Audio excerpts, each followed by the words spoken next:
Musique, Frédéric Huttman.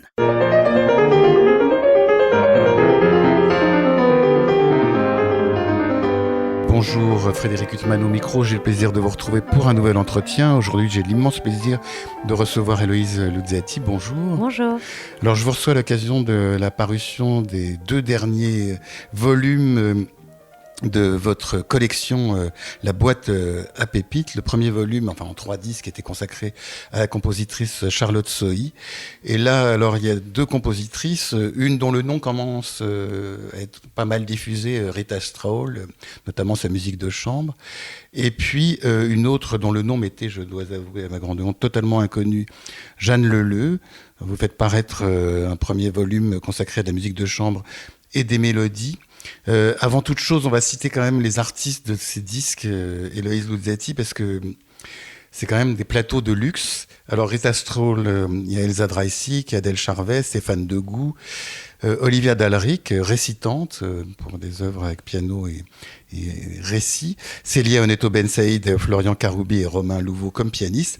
Quant au volume consacré à Jeanne Leleu, on a Marie-Laure Garnier, soprano, et puis Alexandre Pascal au violon, Léa et Nino à l'alto, vous-même au violoncelle, et on retrouve Célia Oneto Ben Saïd, qu'on retrouve sur beaucoup de vos projets, Héloïse Luzzati. Tous les projets.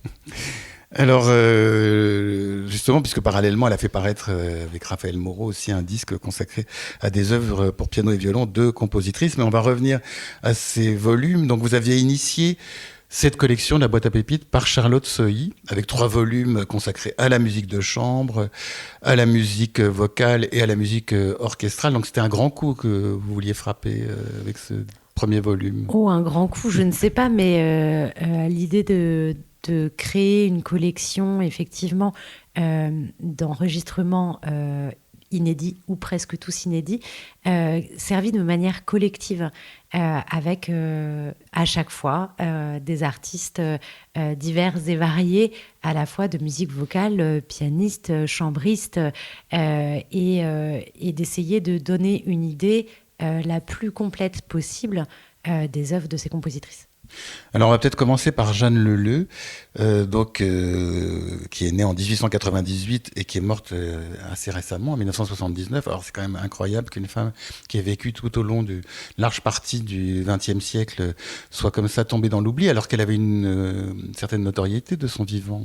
Elle avait une certaine notoriété, ça c'est sûr. Elle a été jouée par les plus grands ensembles de son époque. Commande d'État, ballet joué à l'Opéra de Paris.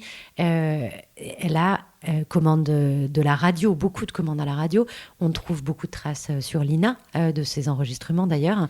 Et pour autant, effectivement, aujourd'hui, Jeanne Leleu, il n'en reste rien. Et c'est vrai que c'est un peu un cas d'école qu'une compositrice globalement très bien éditée, très jouée, très bien identifiée par le monde musical dans lequel elle a vécu. Elle a été professeure d'harmonie au Conservatoire de Paris, une carrière complète. Puis elle a eu le prix de Rome. Et prix de Rome, tout à fait. Bon, après, des prix de Rome qu'on a oubliés, il y en a quand même pas mal. Donc, mais soit, c'était la troisième femme. Voilà. Troisième femme à obtenir le prix de Rome. Et effectivement, voilà, c'était pas rien au moment où le prix de Rome avait encore toute sa splendeur. Et c'est vrai que c'est fou d'imaginer qu'elle ait pu sombrer autant et aussi vite. Alors vous ouvrez ce disque, vous êtes aux côtés d'Alexandre Pascal, Léa et Nino et Célia Oneto Ben Saïd par une œuvre absolument merveilleuse, qui est un quatuor avec piano. Ça aussi, ça devrait entrer dans le répertoire, parce que les quatuors avec piano, finalement, il n'y en a pas énormément. On pense tout de suite à Fauré, Brahms ou Mozart et à quelques autres, mais c'est quand même une formation qui manque de chef-d'œuvre, et là, on a un chef-d'œuvre. Merci. J'espère que ça va rentrer effectivement dans le répertoire. La question de la partition de ce quatuor n'est pas évidente parce que bien sûr, ça n'est plus disponible. Allez-y, parce que c'était une question que je voulais vous poser sur les partitions justement. C'est un quatuor qu'on trouve en bibliothèque, dans une ou 2 bibliothèques, et sinon il n'y a pas d'autres copies. Donc la question de est-ce que il sera réédité par l'éditeur qui a été racheté. Enfin, c'est toujours très compliqué les Oui, questions parce qu'elle n'est d'édition. pas dans le domaine public, elle est morte en 79. Nous, on est en train de créer une maison d'édition, mais on n'a pas le droit de rééditer sans l'autorisation cette œuvre. Donc voilà, la question est en cours. J'espère d'être réglée pour que la partition soit facilement trouvable. Il n'y a aucune raison que cette partition ne soit pas facilement trouvable. Mais oui, parce que c'est tellement beau. Et alors, juste une question, comment elle écrit, Jeanne Leleu? C'est une musique à l'écoute qui évoque parfois peut-être même certains cycles de César Franck, enfin de la manière, dans le premier et le dernier mouvement. C'est une musique qui a l'air de couler tout au long, et très mélodique. Comment elle est écrite? Est-ce qu'elle est très bien écrite pour vos instruments? C'est plutôt très bien écrit pour les instruments. Alors, pas tout le temps, hein, mais ça, on a un peu l'habitude. Pour chaque instrument a ses spécificités qui sont plutôt, des fois, certains intervalles, par exemple pour moi au violoncelle, qui tombent pas sous les doigts, mais c'est pas gage d'une mauvaise écriture, c'est juste, il y a quand même le premier déchiffrage de ce quatuor, c'était pas facile, hein, on s'y est pris à... on l'a déchiffré 2 fois pour avoir vraiment une idée. C'est toujours pas évident d'avoir une idée d'une grande œuvre de musique de chambre passé le tout début du XXe siècle. Il faut parfois lire 1 ou 2 ou 3 fois avant de se dire, bon, là vraiment on est face à une œuvre incroyable. D'avoir un avis vraiment ferme face à une œuvre qu'on ne peut pas entendre au disque, ça prend parfois un peu de temps. Et sur l'écriture de Jeanne Leleu, alors elle disait que Debussy était son premier dieu. Ça explique pas mal d'influences qu'on entend, je trouve. Elle se disait elle-même inspirée par Stravinsky, ce que je trouve qu'on entend aussi beaucoup. Et après, ce quatuor, il a le style du quatuor de Jeanne Leleu, j'ai envie de dire. Il n'y a pas de référence à Fauré pour moi du tout dedans.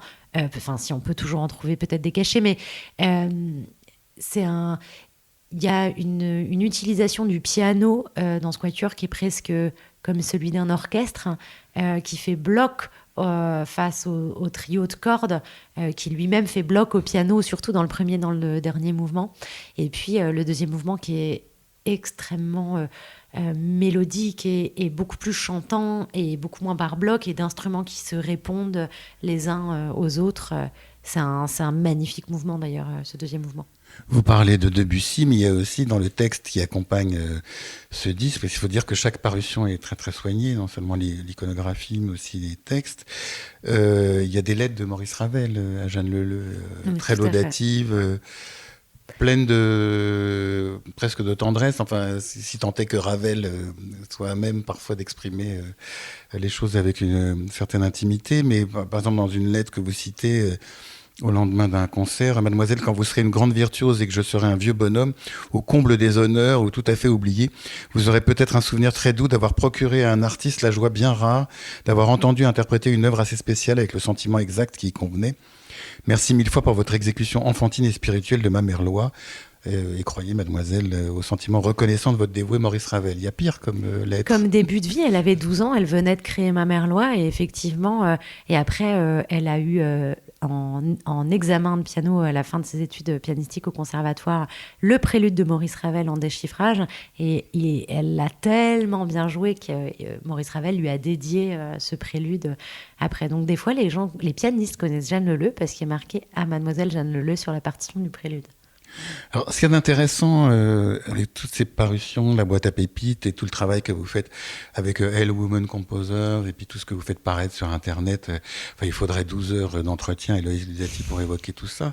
Ce qui est intéressant, c'est que à la fois vous faites surgir un continent oublié, mais qui échappe aussi à certains clichés, parce que quand on pensait il y a 20 ou 30 ans aux compositrices, on pensait à des femmes qui avaient été effacées de l'histoire ou qui n'avaient pas pu faire de carrière publique, comme par exemple Fanny Mendelssohn, ou dont les publications comme Clara Schumann étaient effacées par celles de leur mari, ou Alma Mahler, qui n'avait pu créer à la suite de son mariage avec...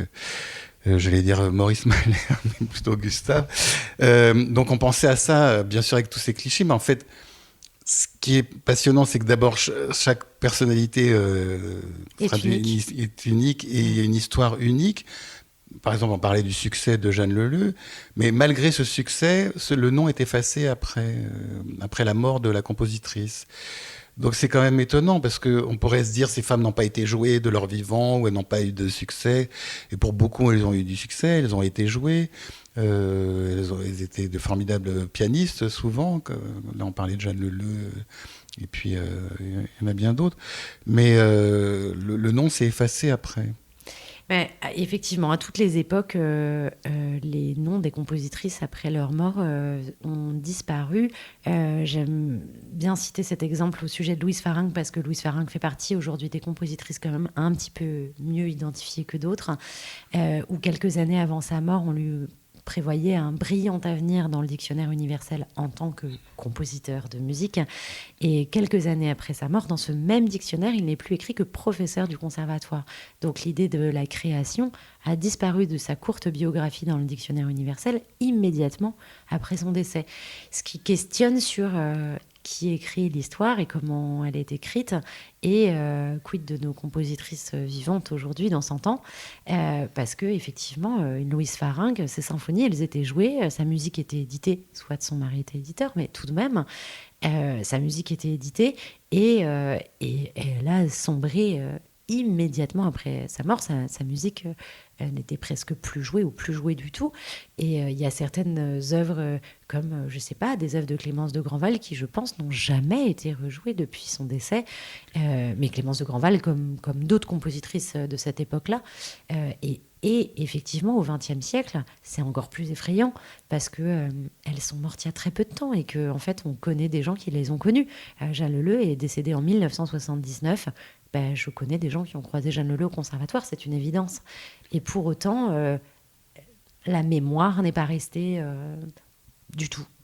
Ce travail que vous faites pour ces compositrices, vous avez des, entre guillemets, correspondants à l'étranger ou des gens à l'étranger qui font le même travail dans d'autres pays où ces compositrices ont été confrontées au même sujet, au même problème Alors effectivement, vous touchez du doigt avec cette question l'idée qu'on fait beaucoup de compositrices françaises, parce qu'effectivement, le travail de recherche est plus à portée de main. Pour autant, ça ne veut pas du tout dire qu'on fera que des compositrices françaises. Et oui, à l'étranger, il y a pas mal d'initiatives toutes différentes, pas forcément exactement pareilles, mais d'ailleurs, c'est toute la richesse. Il y a des initiatives aux États-Unis, en Allemagne, d'ailleurs des initiatives qui datent il y a très longtemps. En Allemagne, c'est pas du tout récent qu'on s'intéresse à cette question-là, ça fait des dizaines d'années. Pour autant, même si le travail de recherche en musicologie sur d'autres compositrices allemandes, par exemple, sont préexistants à des travaux français, pour autant, en termes d'enregistrement, on continue de ne pas être si riche, même si ça va de mieux en mieux. Il y a quand même une absence de discographie assez impressionnante encore.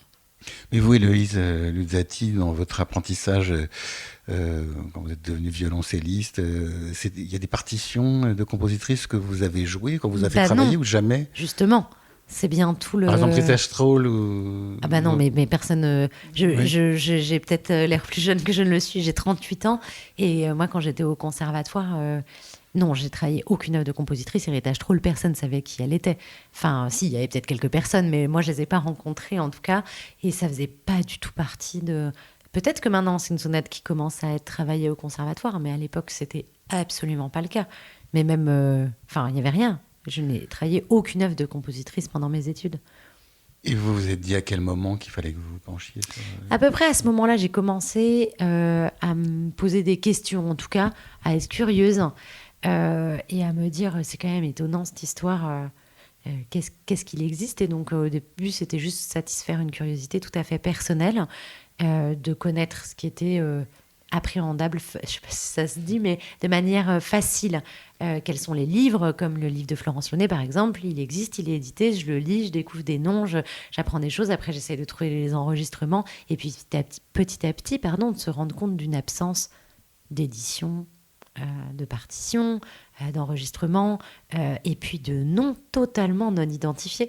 C'est-à-dire que même en faisant ça toute la journée, depuis plusieurs années maintenant, je continue de découvrir des noms dont je n'ai jamais entendu parler, comme Jeanne Leleu, dont je n'avais pas entendu parler il y a encore pas si longtemps, finalement. Et c'est infini. En fait, on a l'impression que vous faites, vous, violoncelliste qui jouait sur un instrument moderne, le travail que font les baroqueux, entre guillemets, qui vont dans les bibliothèques. Enfin, il y a un parallèle. Tout à fait. Ils vont aussi à la recherche de continents oubliés. Complètement. Mais c'est tout à fait la démarche qui est la mienne avec plein d'autres musiciens, qui est de faire du déchiffrage de partitions qu'on ne peut pas écouter. Et quand on a... voilà, le coup de foudre d'enregistrer la musique. Alors bien sûr, j'aimerais qu'on puisse en enregistrer beaucoup plus, mais le disque, c'est un travail énorme et ultra surtout exigeant. le travail d'édition en plus que vous faites, vous. Mais pas que, enregistrer un disque... Enfin, on n'imagine pas toujours le... Quand c'est une œuvre qu'on a jouée toute sa vie et que c'est l'aboutissement d'une interprétation, peut-être que le passage au disque est plus naturel, quoique... faudrait poser la question à plein de gens, mais quand il s'agit d'enregistrer comme ça, là on a Jeanne Leleu qui sort après 3h30 de musique de chant de Rita Stroll qui vont sortir dans quelques mois.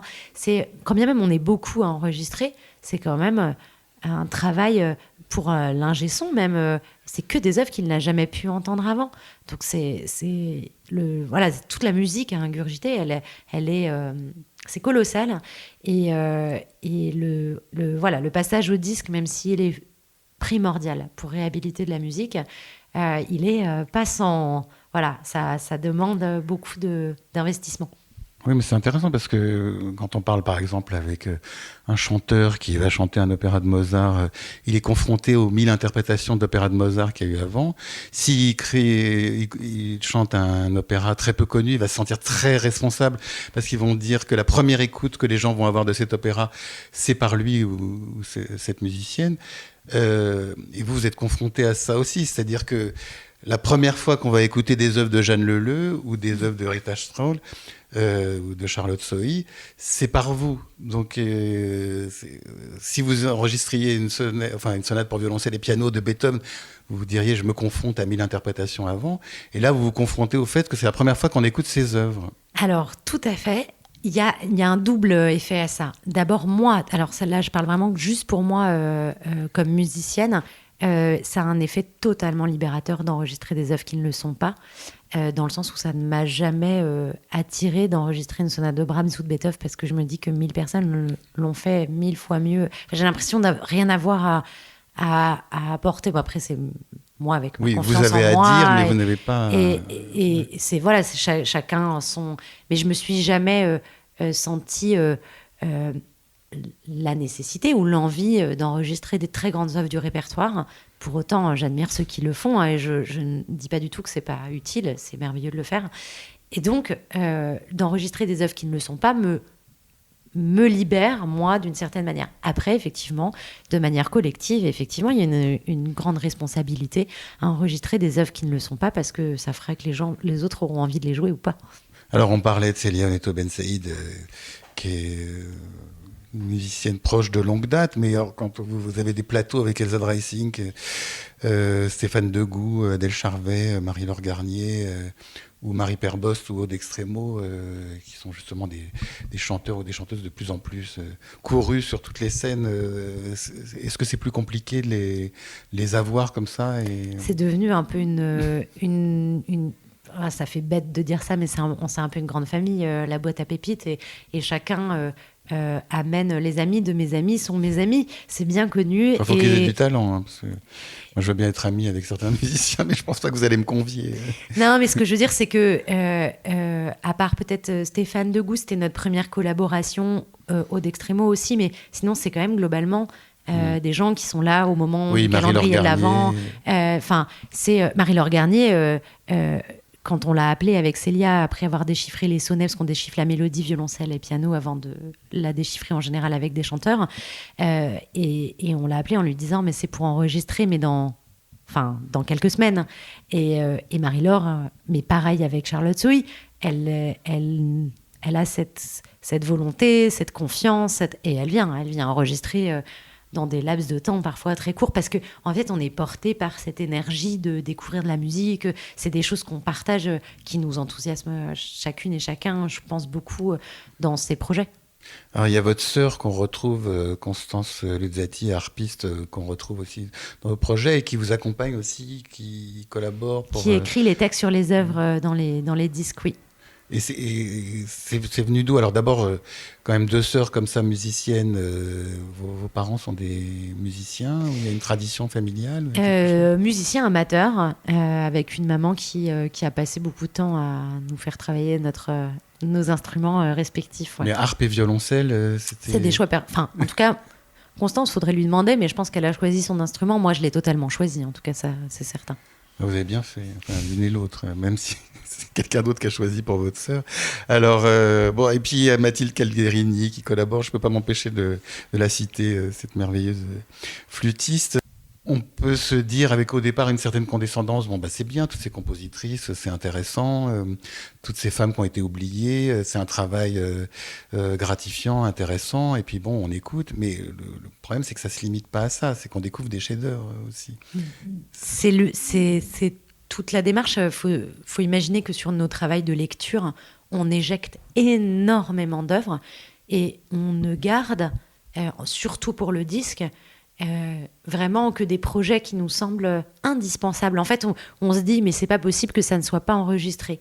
Bien sûr, sur 3 heures et des brouettes du coffret autour de Charlotte Sohi, il y a des œuvres des passages dans des œuvres où je me dis que c'est peut-être plus faible qu'un autre passage, etc. Mais comme dans tous les répertoires, on a rarement, ça arrive parfois, on a rarement une œuvre où il n'y a aucun creux à aucun moment.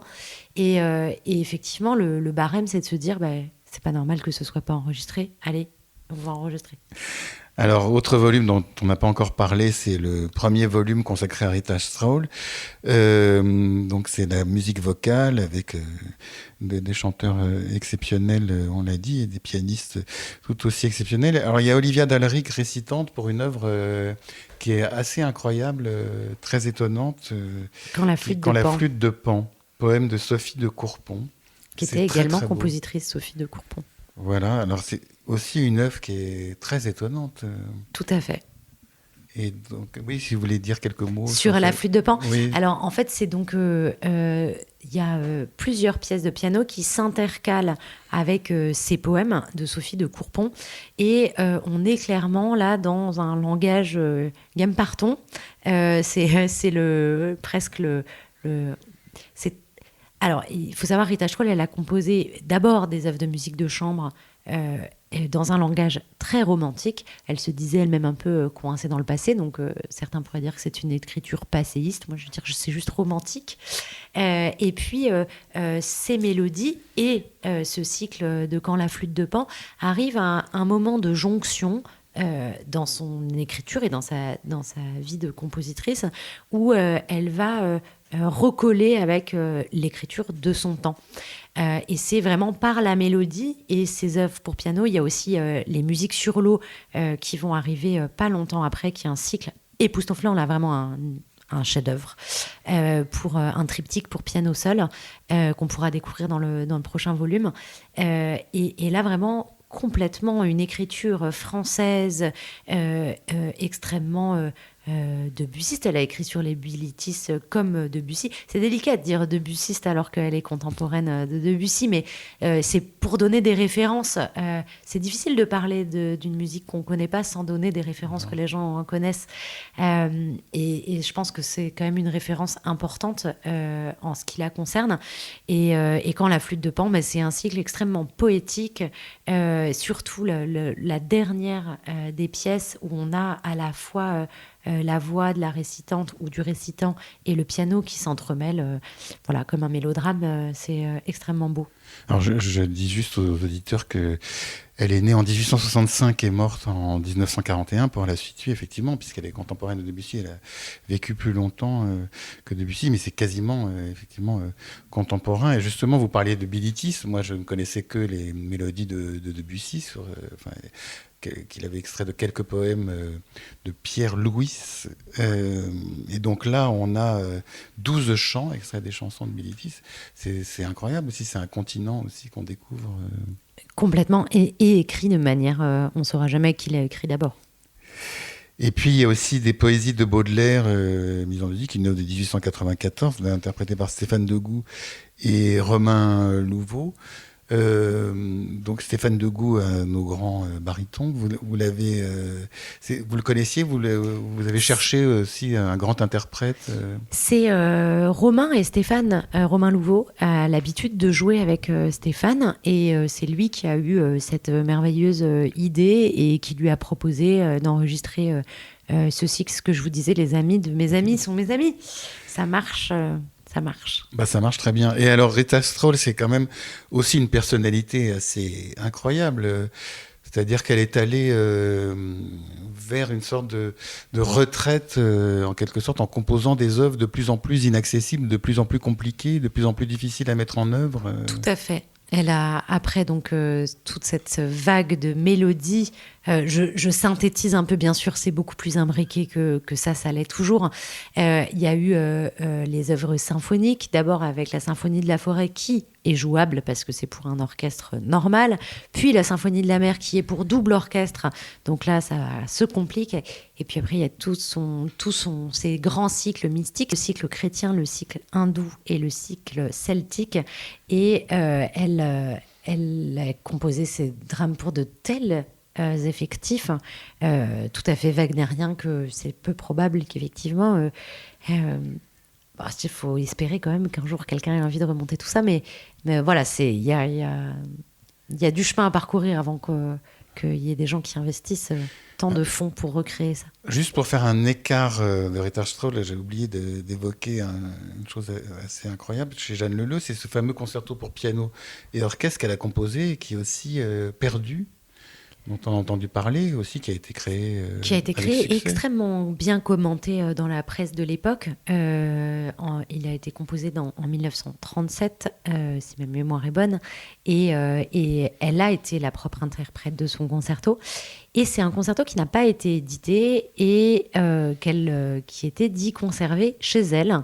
Est-ce que c'était une volonté personnelle de sa part de ne pas le confier à d'autres pianistes ou pas? On ne saura pas.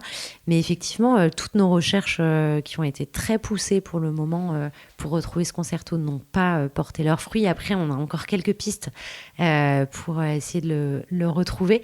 C'est possible qu'on ne le retrouve jamais, mais c'est une œuvre qui a été très jouée et très commentée dans la presse au moment de ses exécutions.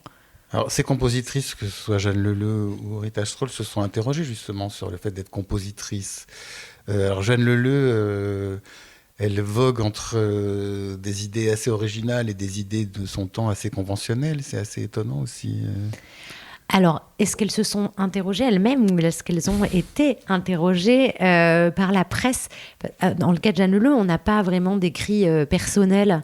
On n'a pas des mémoires ou on a surtout en tout cas ce qui nous a permis d'écrire la biographie du disque, c'est vraiment beaucoup des articles de journaux. Donc effectivement c'est une question qui lui est posée régulièrement, et qu'est-ce que ça fait d'être une femme pour composer, question à laquelle elle répond de manière à mon avis assez juste. Elle dit il y a des hommes qui écrivent comme des femmes et des femmes qui écrivent comme des hommes. Sous-entendu, en fait, tout le monde écrit pareil, ça ne veut rien dire. Il y a certains genres, comme en littérature, qui ont été peut-être très exploités par les femmes parce que, d'ailleurs plus en littérature qu'en musique, parce que c'était des sujets autorisés entre guillemets, mais au XXe siècle ça n'avait plus lieu d'être particulièrement. Il y avait plus de compositrices au début du XXe siècle qu'il n'y en a aujourd'hui. Il faut pas l'oublier. Donc soit ça dérangeait encore beaucoup de gens qu'il y ait des compositrices et les articles de journaux étaient parfois extrêmement genrés, voire parfois très misogynes, et pour autant on en parlait quand même beaucoup, c'est-à-dire que tout ce qu'on sait de ces compositrices c'est beaucoup par la presse. Donc Jeanne Leleu, elle a été questionnée pas mal sur le sujet et elle a surtout souffert de beaucoup de commentaires très misogynes ou en tout cas très genrés sur sa musique, et je pense que l'une des explications c'est qu'elle a écrit beaucoup pour des grandes formes. Le quatuor avec piano est une de ses rares œuvres de musique de chambre. Il y en a une autre dont j'ai trouvé la trace dans un article de journal qui est un trio pour harpe, flûte et basson qui est considéré comme perdu pour moi aujourd'hui. En tout cas, je ne l'ai pas trouvé. Dommage, on va retrouver Mathilde Calderini, pardon. Ouais, si on le retrouve. Et c'est pas impossible d'ailleurs qu'on le retrouve. Et une sonate pour piano.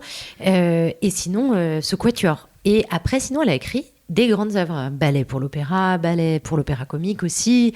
Voilà, et je pense que le fait qu'elle a écrit beaucoup pour des grandes formes, voilà, poussait les journalistes à être durs par certains côtés et aussi très enclins à commenter sa physionomie et le fait que ça n'est pas en accord avec la condition féminine d'écrire de manière si virile. Ça revient extrêmement souvent. Et puis dans le cas de Rita Stroll, c'est différent. Je trouve que je sais pas si elle s'est questionnée elle-même sur sa condition de femme en tant que telle. En tout cas, j'ai pas d'article de journaux plus que ça, autant qu'on a pu avoir pour Jeanne Leleu. Alors, on va terminer avec Rita Stroll, justement, puisqu'il y a 10 poésies mises en musique aussi avec Adèle Charvet et aussi un musicien avec lequel elle travaille beaucoup, Florian Karoubi, merveilleux pianiste. Donc là, il y a des poèmes de Baudelaire, de Verlaine, donc on connaît beaucoup chez Fauré, Debussy et d'autres, et avec des poètes moins connus comme Achille Segar ou Georges Rodenbach. Le choix des poésies est intéressant aussi. Très intéressant. Elle choisit globalement de très beaux textes et parfois des très grands textes. Effectivement, entre Pierre-Louis... Bon, après, les Bilitis, le fond du sujet est quand même pas évident pour moi. Il faut faire quand même un peu abstraction des idées que ça véhicule. Mais pour autant, oui, il y a des très grands poèmes et qu'on a déjà entendu chez d'autres compositeurs ou compositrices d'ailleurs. Et le double album se termine par un poème de Théophile Gautier, donc inspiré de Mérimée, Carmen, aussi Adèle Charvet et Florian Karoubi, aussi une œuvre merveilleuse, une belle manière de terminer. Tout à fait. C'est une mélodie géniale, extrêmement scénique, je pense. En tout cas, Héloïse Luzzati, c'est un vrai bonheur de découvrir toute cette musique. Et vraiment, on attend la suite avec impatience. Je crois que la suite, c'est justement la musique de chambre de Rita Stroll. Et puis, bon, il y en aura, on espère, pendant encore des dizaines et des dizaines d'années. En tout cas, merci pour tout ce travail. Et puis, en plus, pour toute cette qualité de ces enregistrements. Et puis, pour Elle, Woman Composer, donc cette découverte de tous ces continents qui ressurgissent. Héloïse Luzzati, nous reste à vous remercier infiniment. Merci beaucoup. Pour illustrer cet entretien avec la violoncelliste Héloïse Luzzati, je vous propose de l'écouter interpréter aux côtés du violoniste Alexandre Pascal, de l'altiste Léa Enino et de la pianiste Célia Oneto-Bensaïd, le quatuor avec piano de Jeanne Leleu. Je vous souhaite une belle écoute de cette œuvre rarissime et une très bonne fin de soirée sur RCJ.